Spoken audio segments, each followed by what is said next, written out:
welcome or welcome back to my channel. My name is Charnel, and today I'm going to go over the books that I read in the month of January. I can't believe January is already over, but it's been a long month. You guys already know. So yeah, I'm going to jump in. And I also know, I have not done a monthly wrap up I feel like in like 3 months. But I only put out one vlog in January. So I feel like you guys don't really know what I've been reading. So I'm like, okay, let me really lock in, get back on my Zoom. The months that I feel like the months that I don't really share a lot with y'all, like I don't really like vlog, like here's what I'm reading or whatever, reading vlogs.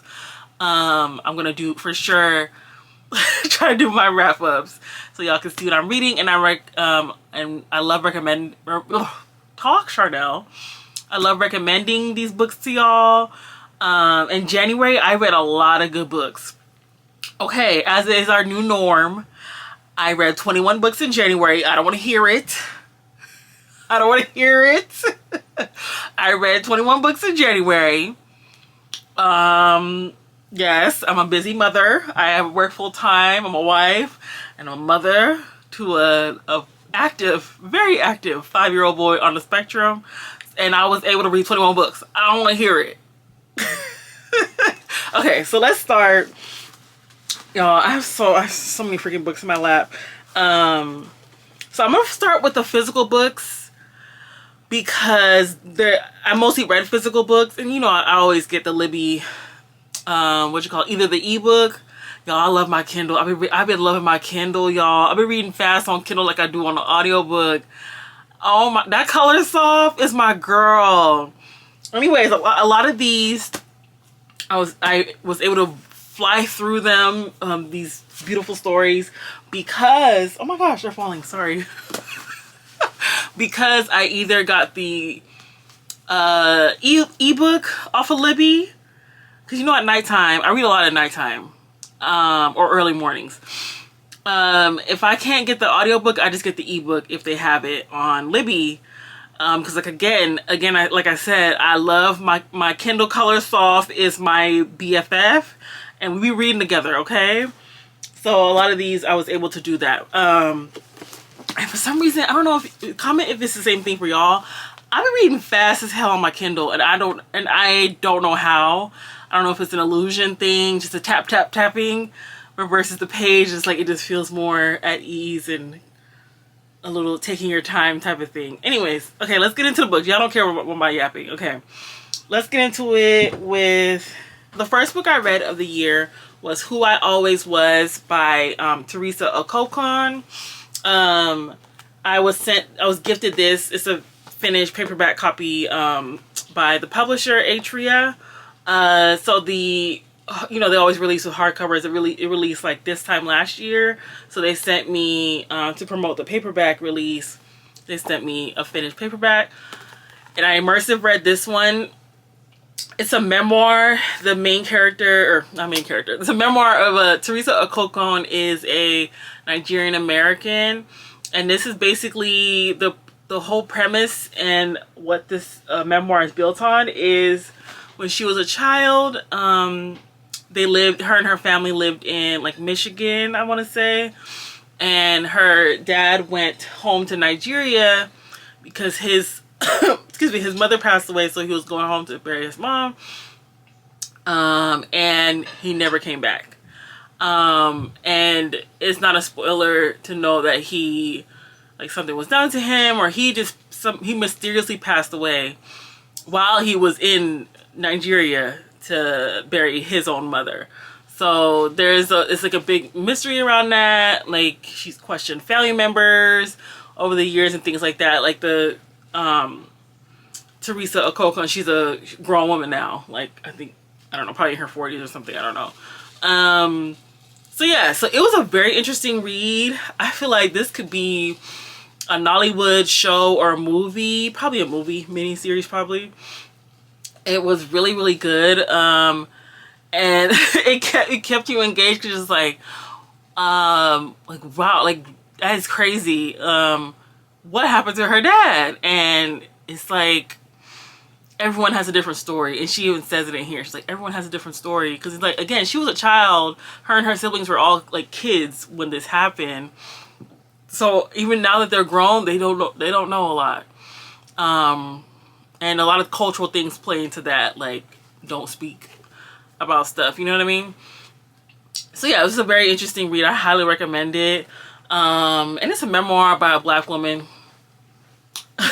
And let's read our Black women's memoirs across the diaspora. This is really good. And then the next one I read is Disappoint Me by Nicola. I want to say Nicola Yoon, but it's not Nicola Yoon. Nicola Dinan. This is a British Asian British read. And the main character is a trans woman. And you're just basically going through her dating life, basically. And crazy things happen. So this is set in the UK. And the what was her name again? Max. I don't know. I could not remember her name. Okay, so Max. So the story kind of starts out where it's like New Year's Eve, and she like falls down a flight of stairs, I think, and then it just goes from there. Like she's not like a hijinks character, but it's just like, yeah, you're just going through like what her family life is like, her dating life. Did she meet the one? Because she ends up with a boyfriend and things like that. And it's kind of like, I feel like this was like it's a character study. Yes, it's literary, but it's also kind of a slice of life. And it kind of just humanizes. I feel like this is this author. This is my first read by this author, but I was reading the synopsis of their other book. I forget what it's called off the top of my head, but it seems like I want to say they, cause I don't know their one of the plot points is so like devastating, and I've had my friend she read it around the same time as me, like at the beginning of January, and we were texting back and forth like about the decisions that the characters were making and the betrayals and everything. You get all of that in here, and it's like at the end, like you get those you know, books that leave you with questions like, what would you have done? This is this one. And the title is so apt. You'll figure out why the title is Disappoint Me by the end of the book. And it's just like, because it really is like, I was disappointed. I was disappointed. Not from the book, but like just the decision making of the characters. And it's just like, man, I just want my girl Max to win. Want her to find love. You know, I'm not spoil nothing. But yeah, I love this one, and I really recommend this one for the people who love like yeah, like this little family, but I love that I love that Max, she has a full, like, her family loves her no matter how like annoying they are. But it's like, it didn't feel like heavy toxic stuff going on with her parents. And brother, like her brother loves her. Her brother did not play about her.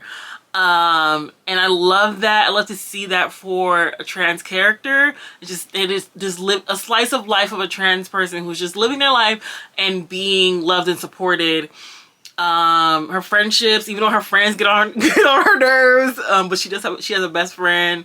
You know, and I love that. It's the normalization of that, you know, of Max. Like I love it, and I want to read Nicola Dinan's other book. I cannot remember the name of it, but it's like very similar, like, you know, trans person, you know, LGBTQIA. Talk, Charnel. So if you love to explore that, I would recommend Disappoint Me. And then I'm not going in order of what I read because there's a couple books that have been returned to the library.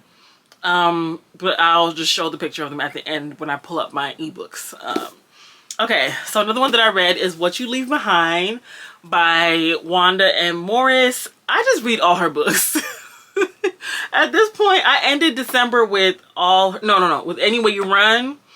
And I read all her little secrets like last year or 2024. So yeah, I just be reading all her books. Wanda M. Morris. Okay, so this one is well, I don't want to say historical fiction. It's not historical fiction. It's just kind of a thriller, a contemporary thriller type of thing. Okay, so this one is about, so it's Dina. I know I read it, y'all. I just can't, I'm trying to refresh my memory. So Dina, let's see.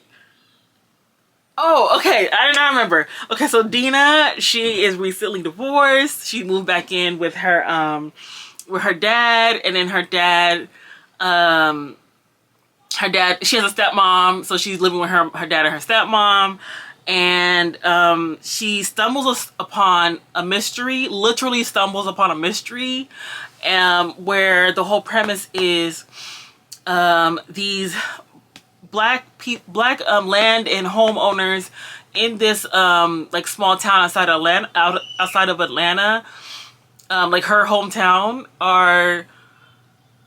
their homes are being basically taken by eminent domain, by corporations. They're finding like these, I forget what it's called. I think it's like an heirs clause. Like, you know, say like your parents or grandparents left you their house in their will when they passed away. These corporations are coming in and swooping in and somehow taking these homes from the descendant who inherited the home or the land. So there is a mystery. The whole thriller and mystery is built upon that. And Dina, she is being called from like the ancestors and just from her nosiness to solve what's going on, because it's affecting her neighbors.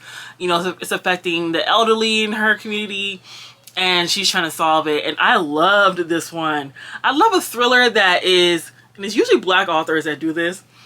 I love a thriller that is based on like a real tangible historical fact or like current fact about our people, and they build a mystery around it. Like I always say, Reformatory. The Reformatory by Tanana Reeve Dew. You all know it's one of my favorite books in the world, because she does the same thing, like, or especially for that one, for the Reformatory. This is the same thing what Wanda M. Morris did for this one, and I think this is my favorite book from her. Like I said, I read all her little secrets. I loved it. And I read Any Way You Run. Liked it.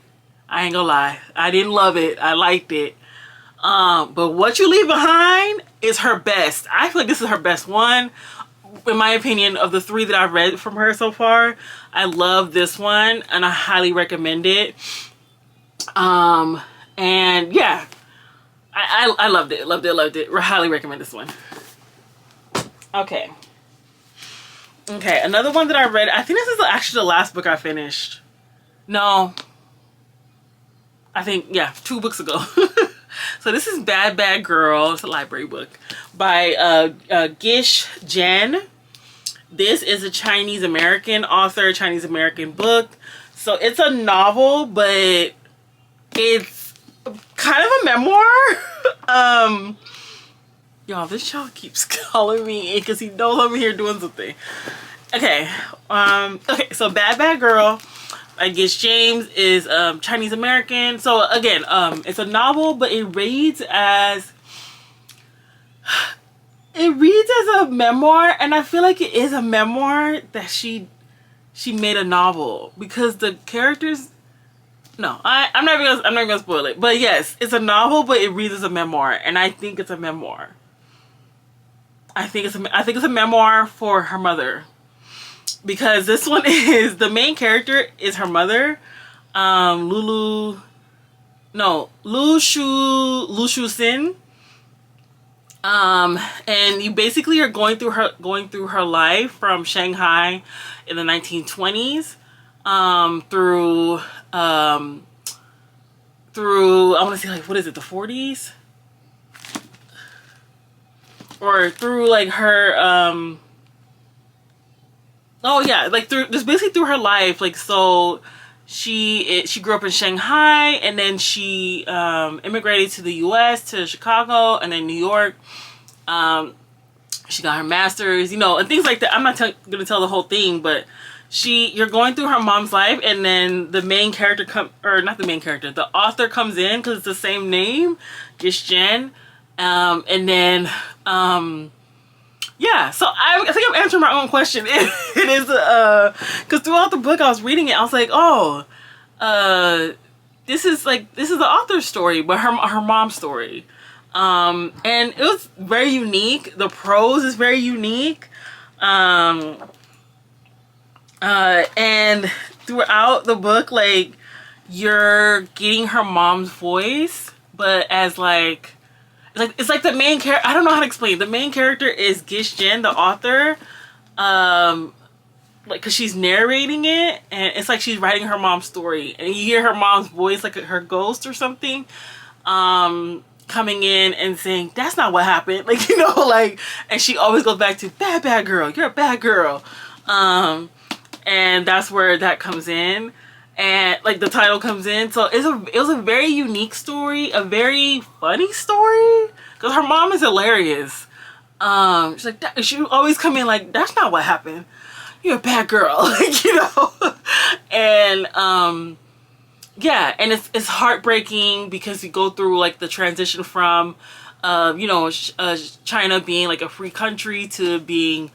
Oh, I shouldn't say it like that because I don't live there. I don't know. But China being like a democratic, you know, country, and how it turned into a communist country, and you know they got strict and things like that. So yeah, so you get a lot of that, and I learned a lot. It's fiction, but then I don't think it's supposed to be fiction. I think it's supposed to be a memoir. So it was a very interesting read, and I loved it. And shout out to the library for always having new books. And like interesting books too. So yeah, I recommend this one, especially if you want to learn about China.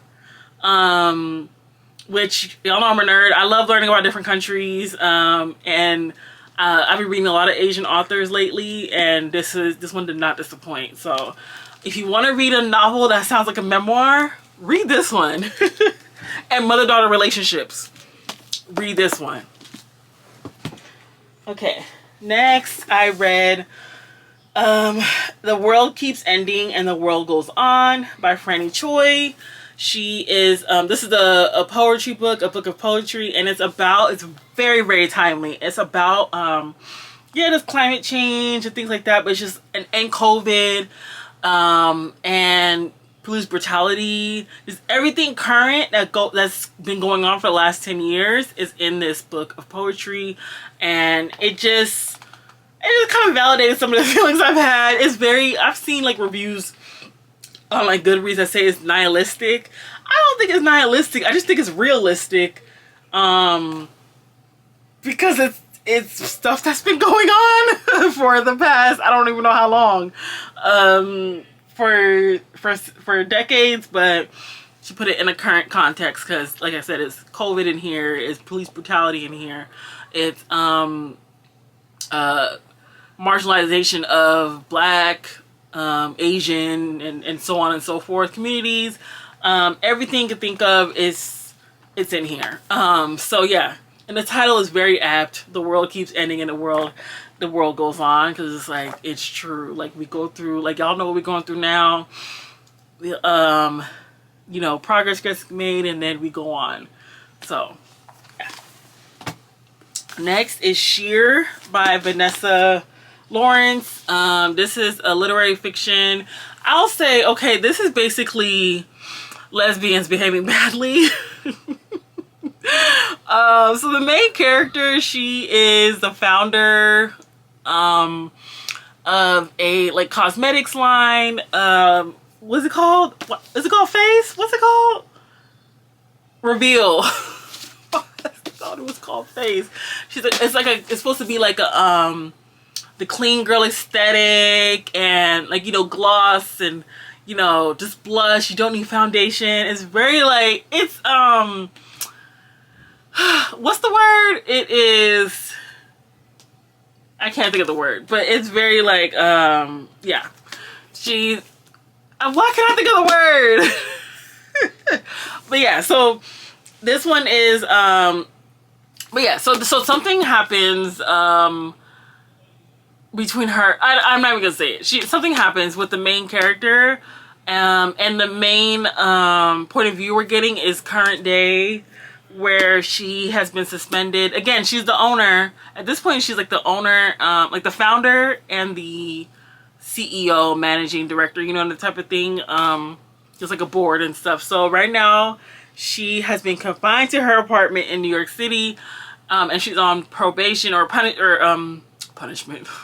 She's on probation from work while they're investigating like a HR dispute type of thing that involves her. And she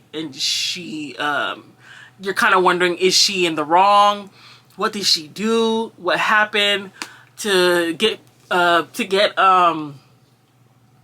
basically to get punished by your own board, your own company, that it's your baby, your brainchild. What did you do to have that happen? And she's a woman, like that usually doesn't, you know what I mean? That usually don't happen to women. Because I'm thinking and the whole time I'm like, oh, she did something racist. Well, oh boy. Yeah. So this was pretty good. It's just like I said, lesbians behaving badly. She is a morally gray character. She is an unreliable narrator. All those things. So if you're okay with that, then read this book. I know a lot of people don't really like, a lot of people like characters they can root for and narrators they can root for, but this one, I knew, like about 25% in, I was like, okay, she did something bad. She did do something, like, and I could see, but there are some parts where, I will say there are some parts where you're just like, damn, like, I feel bad for her. But yeah, this was pretty good. Okay, next I read Great Black Hope by Rob Franklin, and I'm just gonna tell y'all, this one was pretty boring. This one was pretty boring. I will say, okay, so this, let me tell you what it's about first. So this is about a guy who, a black guy, he grew up in and associates in like the rich black kids, rich black young people crowd. Although his best friend is a white girl, but and they're like basically the rich kids that kind of grew up, or even upper middle class kids who grew up. They don't have access to all this stuff. So a lot of them just end up on drugs. This is kind of what is giving in Great Black Hope. So he's already like, in his career, he's already, what's his name? I forget his name. Oh, Smith. So Smith. So he's already in his career. He's already, you know, postgraduate. And but yeah, so his friend group, his social group is still that same like upper middle class, rich New York City kids who yeah they are into, you know, crack, you know, that cocaine, you know, all that type of stuff. They party hard. So that's where we kind of get into. So the whole premise is he got busted by the cops holding like or having cocaine on himself, and he his dad has to come try to bail him out, like literally and figuratively, and they're dealing with the looming court case like behind or in the back of the story basically, and we're going through all of that. And then at the same time, his best friend, two of his best friends are dealing with heavy stuff, like dealing with the drugs, and one of them is actually something devastating happens, and I just don't want to say if it's the,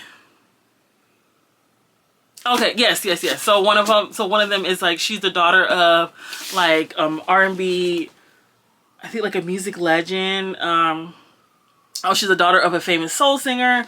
And yeah, so what devastatingly happens to her is that she did like fentanyl laced cocaine or drugs, and obviously it killed her. So kind of what happened to Michael K. Williams, the actor. Loved him. So yeah, so we're going through all of that with Smith. So his court case and his two besties, one has been killed by this fentanyl lace, this drug, lace drugs basically. And so yeah, we're going through all of that, but I just think there was just a lot going on, because all that I said that he's going through is a lot, right? I just feel like there was no, I don't know, I just wish there was more focus. I wanted more focus on Elle, the one who died from the drug lacing.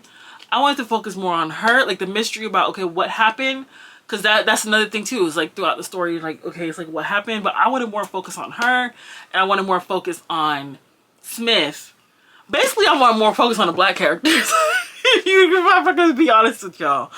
Because I want to more focus on Smith. I feel like we'll get little touches of his legal troubles and his family life. He got like little touches.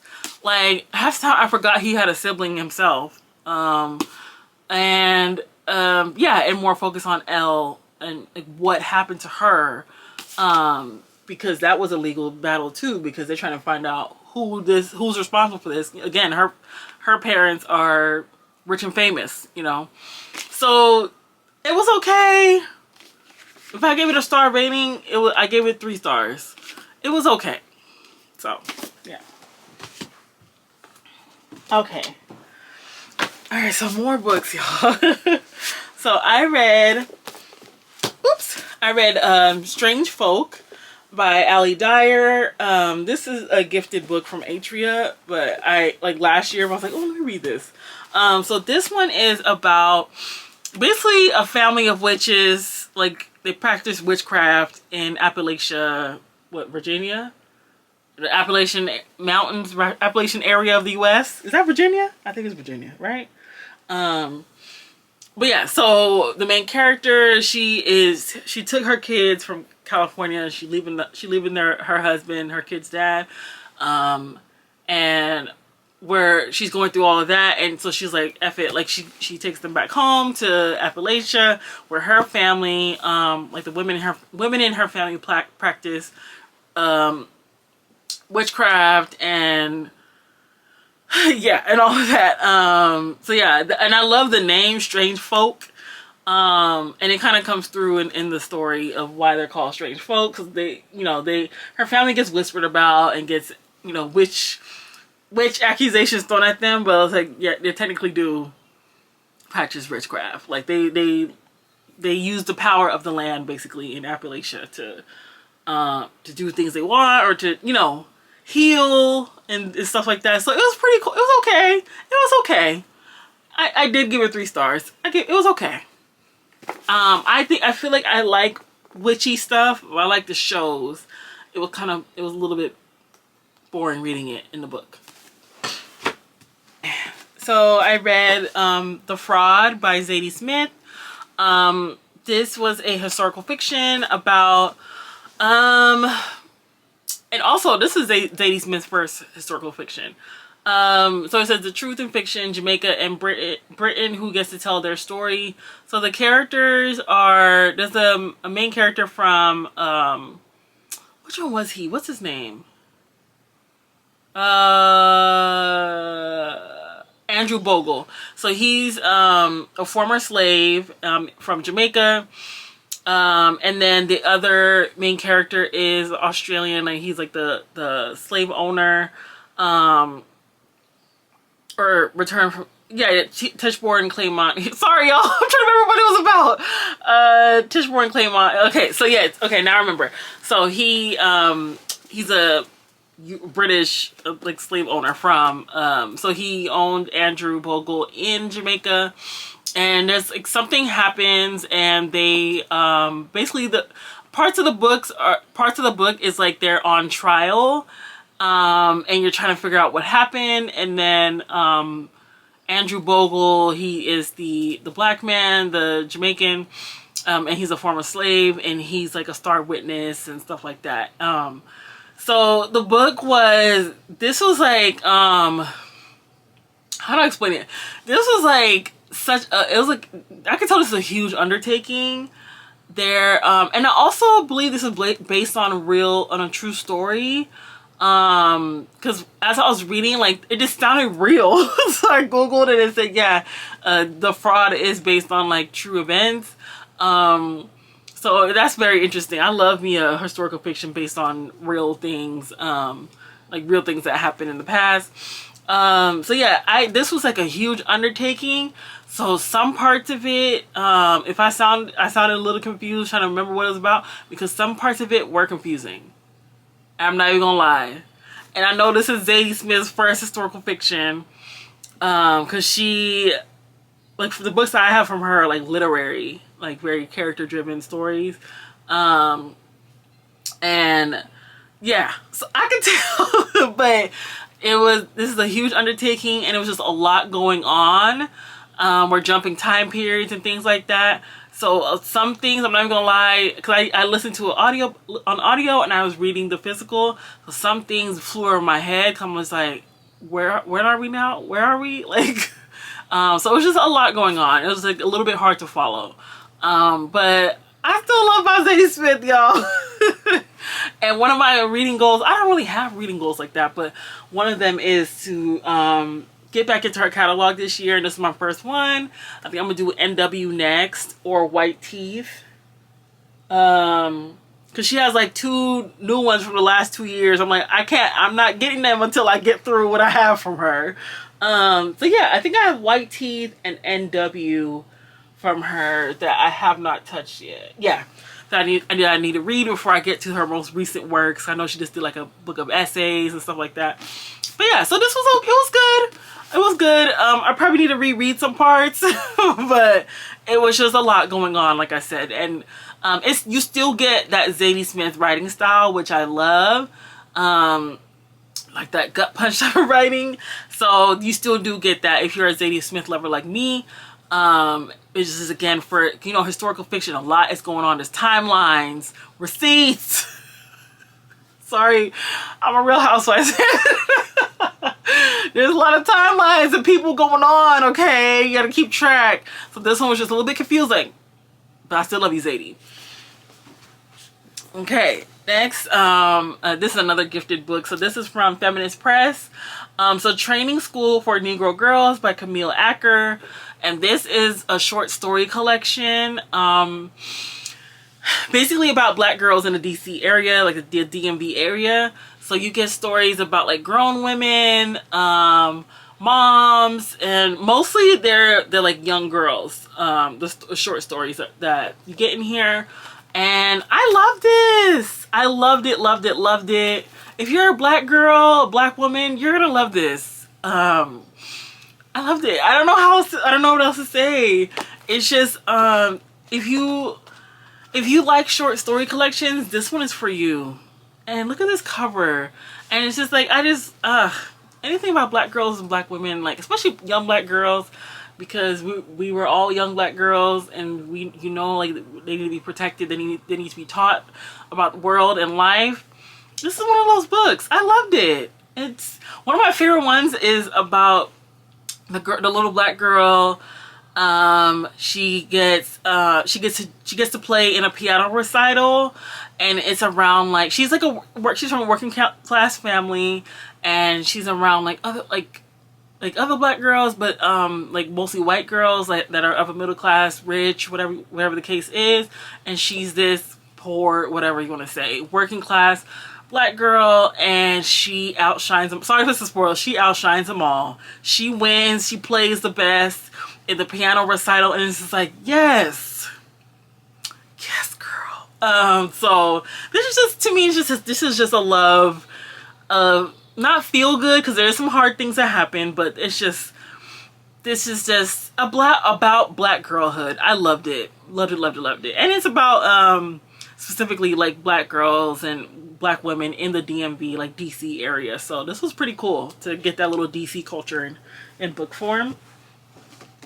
All right, see, these are the last physical books. Okay, so I have, this is the only romance that I read this month. I don't know what was going on with me, but I only read one purely romance book this month, and it was The Full Picture by Jessica Carmichael. This is technically YA. The characters are like 18, yes, no, yeah, 18 years old. They're like in their, or even 19, because they're in like their first year of university. So this is a Canadian read, and it's about a young girl. She is half Ghanaian, half Bahamian, or is it Barbados? I think it's Bahamian. So her mom is Ghanaian. Her mom has passed away from when she was like young. So to connect with her mother's side of the family, her Ghanaian side. Let me tilt this over. To connect with her Ghanaian side, she's in Ghana to because her grandmother's birthday is like a milestone birthday. So she went to go spend like the holidays with them, and of course she meets some boys, you know, hanging out with her cousins, hanging out with her, meeting new friends, and you just get a little slice of life with this girl's life. And it was a cute read. It was a cute young, you know, well, not young adult, but like a young girl, black girl read. So the one thing I did relate to, you know what, I did talk about this with y'all. I did, right? I feel like I did in one of like the only vlog I put out this month. I feel like I've said this before. I really related to her not feeling Ghanaian enough, not feeling Canadian enough. Yeah, that tie between, you know, you're an immigrant child or a child of immigrants, but you're growing up in this capitalistic white society. So you're balancing between worlds, and I so relate to that. I'm actually an immigrant, like I'm a naturalized citizen. So I so relate to that. You know, I am Jamaican through and through. My household is Jamaican. I grew up in a Jamaican household. My household now is Jamaican. And, you know, being at home, you're being Jamaican. But out in the world, I grew up in like California. That's why I talk like this, like a valley girl. And I've totally lost my Jamaican accent because, yeah, it's like you're between two worlds. And I was so socialized as a California girl, very, very socialized as a California girl. So I so relate to her. It's the same thing with her. Like she's trying to learn. I think Twi is a language that her family speaks. She's trying to learn that and learn a little, you know, little sayings and stuff. It's like I'm the same way. It's like I've totally lost how I speak, how I used to speak when I was little. And I'm like going through, like my husband is like straight from Jamaica, so he teaches me little things, like, or reteaching me, I should say. And even when I was just home in Jamaica 2 weeks ago now. I miss my home. And I heard like my accent coming out as I was talking to my grandma, and every time I talk to her or I'm around her, that's when Jamaican Charnel comes out. And I love it. Anyways, I love this book. I recommend it. All the black girls read this book. And look at the cover. This should be like an artwork, like a print. All right, next. One of the books to watch this year. One of the best books of the year, in my opinion, is Where the Wildflowers Grow by Tara Shelton Harris. She is the same author of Long After You Are Gone. Is that what it's called? Long After We Are Gone. It's right behind me. Which I have not read yet. And One Summer in Savannah, which I have read. And the publisher reached out to me on Instagram, was like, do you want this? I said, yes, please, please, Please send me, yes. And it took me like 2 months to read this, y'all. I finished at like the first week of January, and I'm glad I took my time. I had no audiobook to fall back on. I had nothing but my eyes reading these pages. It took me forever, but I finished, and I'm glad I took my time.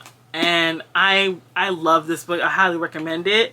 So the main synopsis is or what it's about. So the main character, Lee, or Leandra, sorry, she is an escaped convict. Hear me out. Hear me out. So the bus crashes. This is not a spoiler. The bus crashes into like a river. She's the only survivor. She survives. She is a survivor. I will say that, like, literally. And she escapes, and she stumbles upon, I'm just giving a quick, she stumbles upon like a flower farm where the wildflowers grow, and she experiences a family. She experiences a found family. And you're just rooting for them. But in the whole time, you're in the back of your mind, you're like, but you escaped, girl. Like, so what is gonna happen? And yeah, I'm not gonna I'm not spoiling it, but I highly recommend it. I can't wait for you guys to read this. It comes out on February 17th, so you have a couple weeks. It comes out on February 17th. And if you're a Tara Shelton Harris fan like me, you are gonna love this one. I feel like this is I have not read Long After We Are Gone, so I can't say if this is her best work. I'm gonna read that one soon, so I'll follow up with y'all when I do read Long After We Are Gone to tell you what my ranking is, because I really liked One Summer in Savannah. I actually loved One Summer in Savannah, and I loved this one. This is like such a unique, or maybe it's unique to me. I don't think I've ever read an escape convict book. And when y'all get to the end of this book, I forgot about that. When you get to the end of this, you're gonna be like, like, you're gonna, like, hey, I can't wait for y'all to read this. This is like a huge undertaking. And unlike Zadie, girl, I love you. I love Zadie. Zadie Smith, I love you. You know I do. I mean, I don't know her. She doesn't know me. But but this one is a huge undertaking. And look how thick it is. Look. But this one is so easy to follow, and you're kind of on the edge of your seat the entire time. So I can't wait for y'all to read this. February 17th, Where the Wildflowers Grow by Tara Shelton Harris. Okay, next. This one, it's a finished copy, but it's also not out yet. I feel like it's also February 17th. I think it's February 17th. This is The Exes by Leodora Darlington. I love that name, Darlington. This is this is an unhinged book if you ever read one. This is a Black British book. So mostly black characters. The main character is a black woman. And it's basically, this is not a spoiler. So basically all this girl's exes end up dead. Like, they don't break up. They end up dead. It's not funny. But, yeah. And this is the debut. And I have tabs. I have underlines. Because it's just like, girl, what the fuck? Like, WTF? And because it's like a lot of things going on, and it's a lot going on, like, and you're trying to, you guys, if this part doesn't sell you, her exes end up dead. There's not just one ex, they end up dead, and it's just like, girl. And by like 70% in, you're like trusting no one. You know what I mean? 70 to 80% in, you're trusting no one. You almost don't even trust the main character. But it's a lot. I don't want to spoil it. Just please, when this one comes out, I think it is February 17th. Let me, I don't want to lie to y'all. when let's see, The Exorcist comes out. Load, come on. Oh, February 3rd. Oh, you even gotta wait for this one. It's coming out on the 3rd. That's on Tuesday. That's Tuesday. Get this. Get The Exorcist. It's basically out by the time you see this. Or if not, you gotta wait a day or two. February 3rd. And it's good. It's a thriller. Black characters, black author, black thriller, and it says love brings out the villain in all of us. Yes, read this one. You're gonna be like blown away when by the end of the book, and you're not gonna trust nobody. And I love a thriller where you're like, I don't trust none of y'all. I think this is the last one, the last physical. So this is Family by Lori Frankel. And you guys, this is like one of the sweetest books I've ever read. I don't know why from the cover is giving, in the title, I don't know. I thought it was like one of those literary books where it was going to be like, where it's going to be like, I don't know, like devastating. But no, this is like such a sweet book. It's like, and it's an adoption with an adoption story. And yeah, and there's like very minimal trauma and toxicity going on. It's super found family on steroids. And yeah, so basically the main character, she gets pregnant as a teenager, puts that child up for adoption, and then is this a spoiler? Okay, I'm not even gonna say that other part.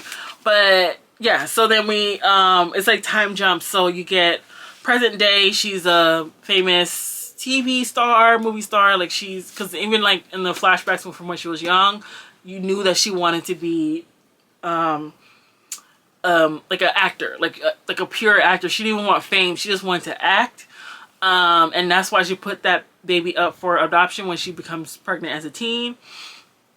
And yeah, so present day, she has 2 kids, and they're adopted. She adopted them, and she actually gets in trouble because the character she's playing in a movie or something like that, like it's like there's like some type of adoption story in the movie, and she criticized the movie like to the press.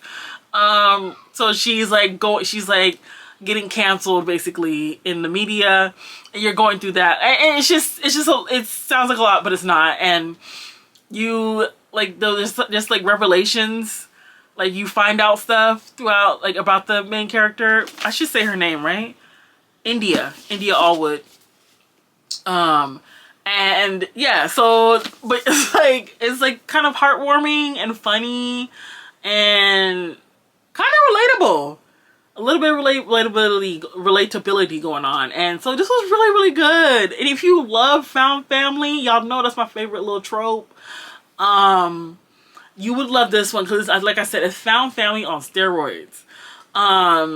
And she has I would say India, she has a very altruistic view on parenthood, motherhood, and like children. Like, yeah, like I would say that, like on family, basically. She has an altruistic view on family, and yeah, she's a very giving person. I will say that. So this was just really good, and you'll love, there's like lovable characters and things like that, and yeah, so I highly recommend this one. Okay, so let's go on to my ebooks. Okay, I know I've been talking for a long time. I'm so sorry. Okay, so I'm gonna put the pictures up. And okay, so I read Blood Slaves by Marcus Redmond, y'all. This book, I read it's on Kindle Unlimited, so go get that if you have Kindle Unlimited. It was spooky ooky, but it was good. So basically about if our enslaved ancestors were vampires, like what would happen. And there's a book 2 coming. Sometime this year. I think it said this fall sometime in 2026. So I'm patiently waiting for that one because it leaves off on like, okay, I need a book too. What happened? What's going on? Medusa. This was sort of a buddy read with one of my like mom friends. But this is by Ayana Gray. I read it on audio. So I use the Audible credit to read this one. This one, no notes. This one is, okay, it's technically historical fiction because, you know, she's a Greek, is Greek mythology, Medusa. But yeah, so this is this character, this author made Medusa. I actually think Medusa is black, like in real life, like the real Medusa. She's supposed to be black. But yeah, anyway, that's beside the point. So yeah, this is it about Medusa and her sisters. And the main premise of this, I would say, is not your premise, just the overall theme is you are your sister's keeper. I am my sister's keeper. And the way that these girls ride for each other, no notes. Yeah, and you get basically the whole lore behind Medusa and how her hair turned into snakes, and you know, and how like when she looks at, if she looks at you, is that how it is? If she looks at you, you'll turn into stone. So yeah, I know I told you I'm moving away from star ratings, but I give this was like beyond 5 stars for me. This is like one of those beyond 5 stars. Okay, so another one that I read that's beyond 5 stars is Kin by Tayari Jones. You guys, when this one comes out, I need y'all to run, not walk, to get your copy. This was an ebook. I got it through the publisher Knopf, Knopf. Why do I always forget how to say it? I think it's Knopf. They made it a read now for like 2 days or something like that, in like November, December, on NetGalley. So of course I got it, and so freaking good.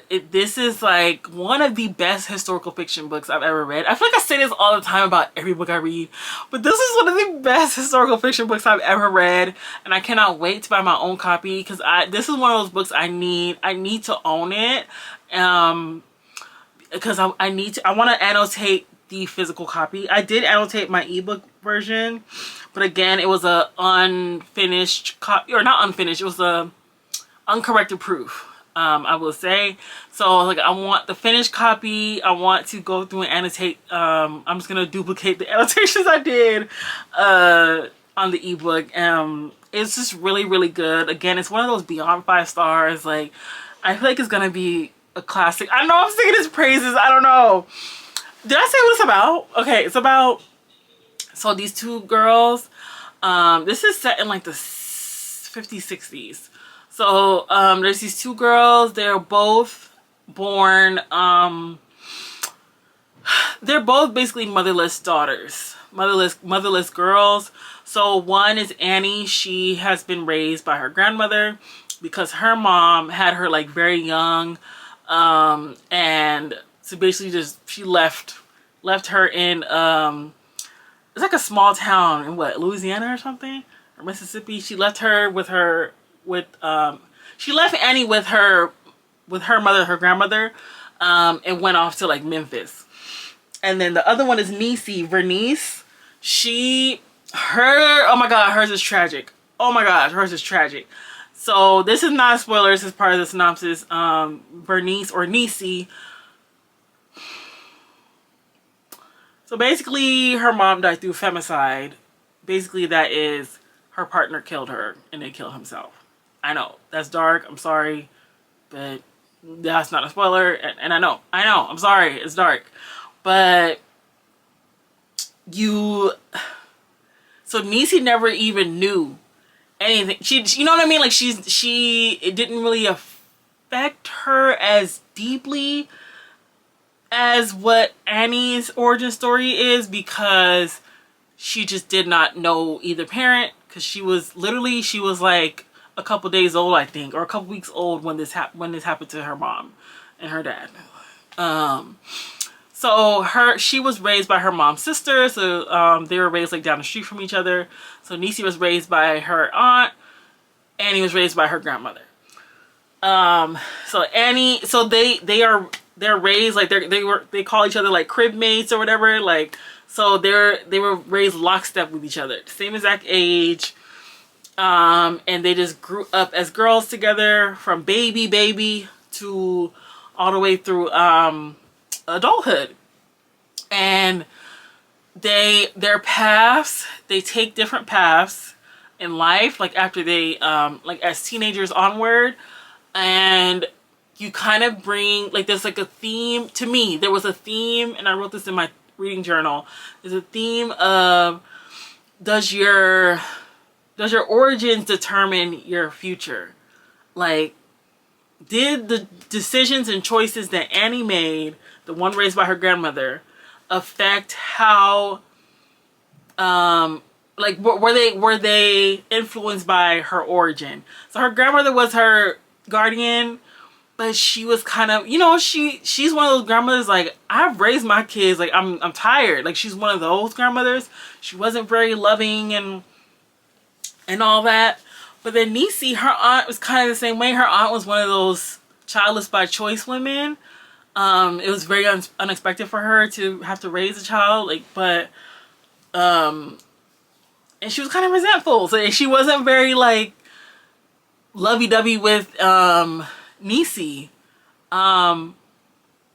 But yeah, so it's like, it's kind of, I feel like this book is very nature versus nurture type of book, because the way they both ended up by the end of the book, it's like, and in the background you're getting like civil rights movement, because I don't want to say why, because I want y'all to really sit with the book and read the book to see how the girls turn up, like what happens in their lives as they, you know, as they grow.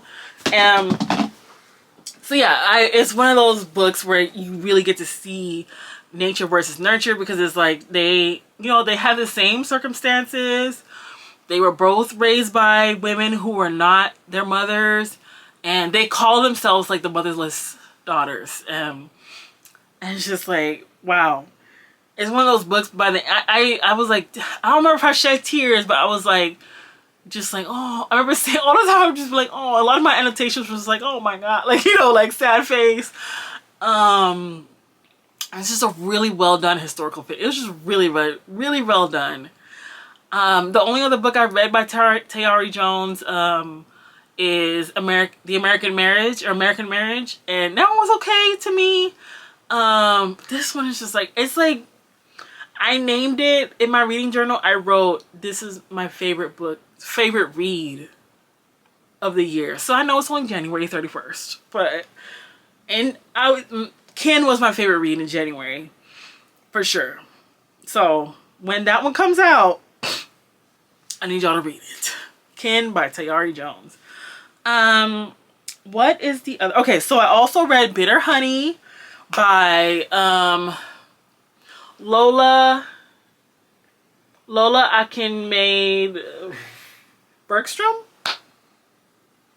Okay, so this one was pretty good. I read the audiobook and the ebook. I have the widget. I had the ebook from the publisher, The Ark. I did not finish by the time it pubbed. I don't know. I think I forgot, to be honest with you. I'm really bad at my NetGalley. That's why I don't talk about my NetGalley with y'all, really. I'm very bad at it. But anyways, so I listened to the audiobook mostly, and I did like some, you know, at nighttime I would read the ebook on my Kindle. And this one was very good. I still feel like In Every Mirror She's Black is her best. To me, is my favorite from her, but this was a close second. I did not like that part too of In Every Mirror She's Black. I ain't gonna lie to y'all. This one was very good. So it's still the theme of the Black Swedish Is it Swedish? Yes. I was like, wait, hold on, is that Swedish? Yeah. So this one is about a half black, half Swedish character. Is so half black, so half African, half I can't remember what African country, I'm sorry. Please don't come for me. A half Swedish, and she is becoming a famous singer, and we're going on that journey with her. But then also in the background is the mystery of her real father. So she knows she's Swedish. Is it Swedish? Why am I? So her mom is from Gambia. Yeah, it is Sweden. Why do I want to say Copenhagen or something? Anyways, so yeah, so her mom is from Gambia, and then her dad is Swedish, and she is born and raised in Sweden. So with her, but her mom has a single mom, and then her white uncle. But I don't know if she's explained, if it's explained to her how he's her uncle. Anyways, so she has a brother, and okay, so the whole thing is, so she is, I don't know if in Europe, I don't know if I have any European subscribers, but I'm assuming y'all, like how we are American Idol here, this one is like Eurovision. Is that like a big thing there? So she's representing Sweden in Eurovision. And there's a mystery of who, like, you know, her real father, because her mom has always told her and her brother, your father's dead. But things come out while she's competing in the singing competition and getting more famous. Things come out, and it's like, she's like, her and her brother like, WTF, mom, you said her dad is dead. So yes, that's all I will say. And I will say, we do meet her real dad, and I cannot stand him. This is not a spoiler. It's a part of the synopsis that, yeah, it's a part of like the entire book. Her real dad, and he's like I've never hated a character so much. Like, I haven't hated a character in so long, I should say. More than I hated Lars Bjorkstrom, whatever his name is, in this book, which is what's her brother's name? Tobias. And the main character's dad. And it's just like things that he did to her mother. Tomatoes, tomatoes, tomatoes. Stone him. Throw him off a bridge. Like this, like foul. And the crazy thing is, he's one of those men who doesn't realize how, like, or even think they did anything that wrong or that bad. So yeah, if you have daddy issues like me, you probably should read this. But I do recommend it, especially if you're a Lola, what's her name? Lola Akenstrom. There you go. So okay. Next, what else did I read? Oh, okay, the last thing. I know I've been talking forever. The last thing is Atmosphere by Taylor Jenkins Reid. I have not read TJR in years, and I'm so sad about it. Like, I cannot believe I have not read TJR, Taylor Jenkins Reid, in like 3 years. The last thing I read was 7 Husbands of Evelyn Hugo in like 2021? No. So it's been longer than 3 years. Cause I've had this book forever. Anyways, so this is my second TJR read, and I freaking loved it. Wow. This book, from the page 1, she is gonna rip your heart out and have you saying, like, having gasping, like, what? No, like, you know. So this book really plays on your emotions, and I loved it. And I need to get back into her. I know I did DNF. What's the one about the musicians? I was bored. I was bored to tears. I DNF'd that one whenever it came out a couple years ago. Nothing is topped. Well, I guess that's the only other book I've tried to... Oh, Daisy Jones and the Six. That's the one. It had a whole HBO show and everything. I was uninterested. And I usually love music-themed books. Like, I just literally read Bitter Honey. But I usually love music-themed books. But Daisy Jones and the Six was boring to me. To me. Don't fight me. Don't come for me. But Atmosphere is about an astronaut, a female astronaut, and in Taylor Jenkins Reid fashion, it's sort of it is a historical fiction, historical romance. You get lesbian love, you get female astronauts, so the integration of women physicists and scientists into the Space Academy, into NASA, in like the 70s and the early 80s. You get, you know what, if you know the tragedy of the space mission in, like, what was it, the early 80s, you already know what we're going to be talking about in Atmosphere. But are we? I should say that, are we? So, and then you get love between two of the female astronauts, because you know TJR will love, she gonna put a love story in there for you. And it was just good. It was just really good, and it's gonna pull at your heartstrings. It's gonna have you like anxiety on 100, but it makes it go by so fast and so easy to read, and you're gonna learn something. Because I love like the moon and the stars and looking at the stars and stuff, but I don't think I really think beyond myself about the atmosphere, about other than the ozone layer. If you're a millennial, you know the ozone layer getting a hole in it was drilled into us when we were little kids. Anyways, yeah, so this one I learned a lot, and I was Googling like, okay, what was the space tragedy that happened in the 80s or 70s, whatever. Not whatever, that's, I mean, RIP to those people. But I mean, sorry, I didn't spoil anything, because that's not how. Let me shut up. Okay. So yeah, so if you like to learn stuff while reading about a love story and the origins of a love story, like how did y'all fall in love, then yeah, read Atmosphere. And if you like Taylor Jenkins Reid, you probably already read this, and if you haven't read it and you like Taylor Jenkins Reid, you're gonna love it, because it's like, I feel like I could see the difference of her writing between Seven Husbands of Evelyn Hugo to this one, and it's like she's gotten so much better. So I'm like, I need to get back into her catalog. If you have any recommendations for me, I've already read Seven Husbands of Evelyn Hugo, and now I've read Atmosphere from her. If you have any recommendations for me, not Daisy Jones and the Six, it was boring to me. Let me know what other TJR books I should read. And with that, those are the books that I read in January. I'm sorry if this has been really, really long. I can already see I'm at 40 minutes. Wow. Yeah. And thank you for watching. This was a hot mess of a video, but let me try to pile some books up. Get my thumbnail. Thank y'all so much for watching, and make sure you like, subscribe, and hype, and comment. What was your favorite read in the month of January 2026? And let me, yeah. And I'll see you on the next one. I can't think. I'll see you on the next video. Thank y'all so much for watching. Bye.